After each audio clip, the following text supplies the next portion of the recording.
Alors maintenant, pour utiliser le graphique et passer les points de données, j'ajouterai un nouveau composant dans le dossier. Et on va l'ajouter dans le dépense. On va l'écrire dépense chart.js. Comme ceci. Du coup, très simplement, on va faire du copier-coller. Import, React, from, React.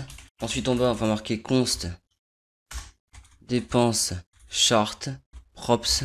Je m'attends à ce qu'ils obtiennent des accessoires. Et nous exportons cela. Export, default, dépense, chart. Maintenant ici, l'objectif est de renvoyer globalement le graphique. Et ce qu'on doit faire, c'est s'assurer qu'on ajoute bien l'élément, qu'on ajoute bien également l'importation à ce composant de graphique dans le dossier du graphique, comme celui-ci. Tout simplement, on met return, chart avec un C majuscule, chart, comme ceci. Du coup en haut, ce qu'on va faire, c'est qu'on va importer cette fois chart from chart slash chart. Comme ça, tout est bien importé. Mais maintenant, nous devons définir les points de données qui sont passés dans le graphique, car nous nous référons à ces points de données props. Et pour configurer les points de données, ici dans le tableau de dépenses, je vais en fait créer une nouvelle constante ici, c'est-à-dire dans dépenses chart, tout simplement. Et en fait, pour configurer les points de données ici dans le tableau de dépenses, je vais tout simplement créer une nouvelle constante ici. Du coup, const. Ensuite, on va nommer chart data point. Comme ça, on a nos points de données. Ensuite, après ça, ce qu'on va faire, c'est qu'à l'intérieur, nous voulons avoir des objets. Et ces objets doivent avoir une étiquette et une clé de valeur. Du coup, label et la clé de valeur. Comme ceci. Désormais, la valeur est simplement 0 au départ pour chaque point de données. Et ensuite, ce qu'on va faire, on va rajouter JN pour janvier. Du coup, on va le marquer comme ça. Et ce qu'on va faire, c'est qu'on va copier et coller ça. Et on va juste le changer en février.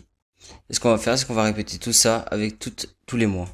Du coup, comment on va passer de ça avec des points de données? Tout simplement parce qu'en fait, si vous avez bien retenu, quand on a fait le dépense JS, et en fait, c'est avec tout ceci que nos points de données vont pouvoir se baser. Ce qu'on va faire, on va marquer for const dépense in pops. Et à la suite, on va rajouter point dépense. Bien sûr, pour que tout marche, il faut rajouter le dépense mois. Pour le mois, tout simplement. Dépense.date.gate mois pour le mois.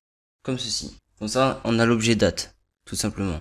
En dessous, ce qu'on va faire, on va rajouter chart data point pour le point de données pour savoir les dépenses du mois. Comme ceci. On va mettre la valeur dépense.amount. Return chart data point. Toujours les points de données. Attendez, oups, pardon, c'est data. On va le mettre comme ceci. Et normalement, cela devrait faire l'affaire pour l'instant. Maintenant, ce qu'on va faire, on va retourner dans le chart et on va faire plusieurs modifications. Déjà, pour un moment, dans le max value, on avait dit nul. Ça va changer. On va mettre total maximum, comme ceci. Et pour que tout marche bien comme il faut, dans le const chart, ce qu'on va faire, on va rajouter const data point value cette fois-ci pour les points de valeur.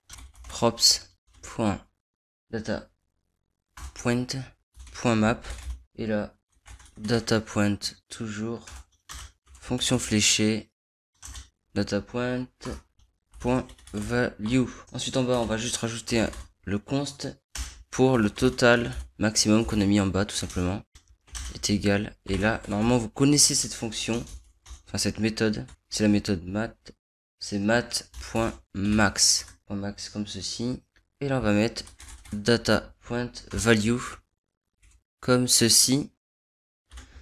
Et maintenant, c'est juste le maximum total que je passe ici comme valeur maximale. Tout simplement. Du coup, ma valeur est maximale. Elle va jusqu'au maximum.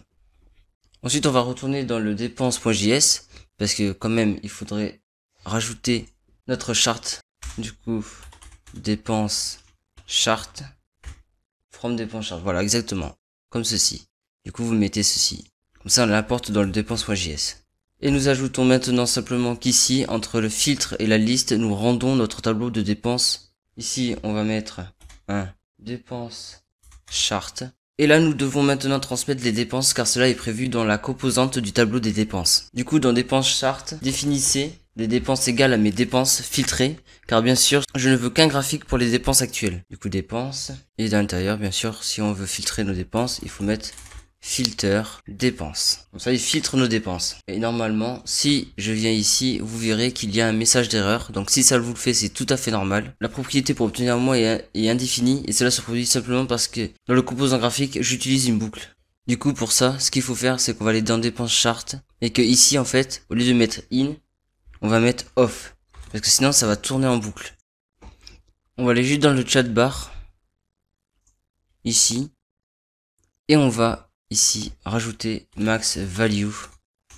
Comme ceci. Dans le prochain cours, nous allons regarder de plus près les prochains modules. Mais bien sûr, il y a beaucoup d'autres fonctionnalités de React qui sont également disponibles.